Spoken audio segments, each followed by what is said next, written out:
I'm going to show you these Frankenturbos and what it would take to do a rebuild.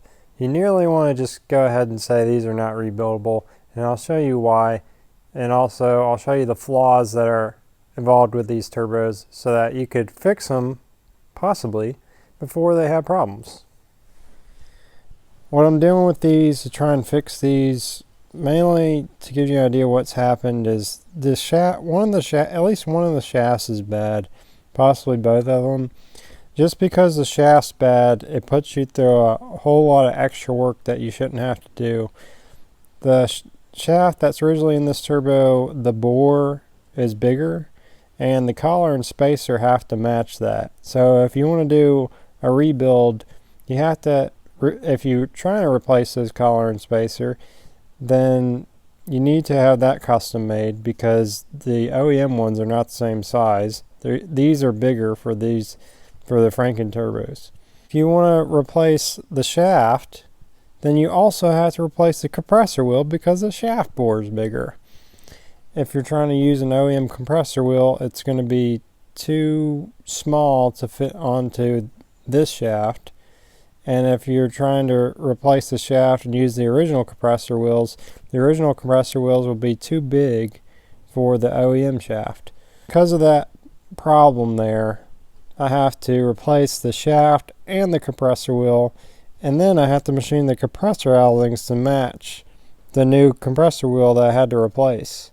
Then the turbine housings, I don't know if there's a direct fit OEM turbine for that, but I'm machining the turbine housings to fit the bigger shafts, so that's a lot of extra work that should not have to be done had these been OEM size turbos. These failed because the thrust bearings are really weak in these. With our kit, we use the upgraded thrust bearing. These thrust bearings, you could see, they're just web design. If this was a full 360 degree, it would be less likely to fail. Well, it really wouldn't fail at all if it was a full 360 degree, got the proper oiling, and didn't have any contamination problems. But I think these just failed just because that thrust bearing is really weak. So if you were to buy the Frankenturbos and they didn't have the upgraded thrust bearing, you should be able to just upgrade the thrust bearing and it'd be a reliable turbo. But what happened with this one is because the thrust bearing went bad, then the shaft had also developed some play. What happened is the thrust bearing going bad caused movement, which caused the shaft to go bad in this case. This is just a complete headache. I hope I never have to do another one of these turbos again. I know some of my listeners are like, don't you ever say that. Yeah, and you might be saying be careful what you wish for, but I'd be very happy if I never had to do a turbo like this again. There's a lot of extra work that I don't want to have to deal with.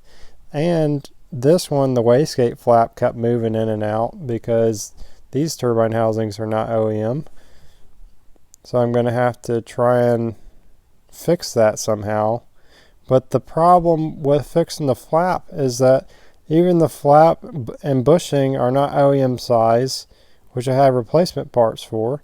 So I have to somehow either make a bushing or just use the original parts and just make it so that bushing won't move inside the housing.